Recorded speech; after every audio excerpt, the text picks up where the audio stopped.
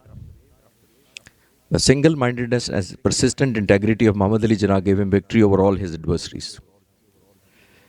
International magazines had given tribute to him, and I did not know that 1946 Time magazine had put Jinnah on title. A newspaper editorial in 1948 at the time of his death wrote in the editorial about Jinnah that Jinnah was a man of few words. He wrote no book, he kept no diary, he produced no memoir, he did not go to prison. He possessed a remarkably clear mind and abundance of common sense. He had an outstanding ability of making the most complex of the facts look simple and obvious. Let me share how was he as a barrister.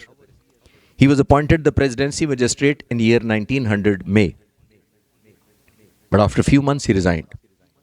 A close friend asked him, why have you resigned? Because in those days it was a very, very prestigious appointment.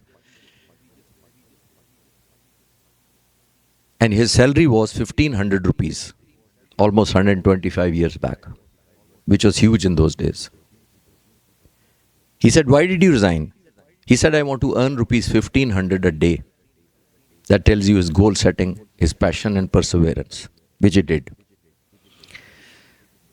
As a young lawyer, I was amazed to see read this story. Once he was arguing before the full bench of Bombay High Court, where the justices were sitting, the Chief Justice Bombay High Court was also sitting.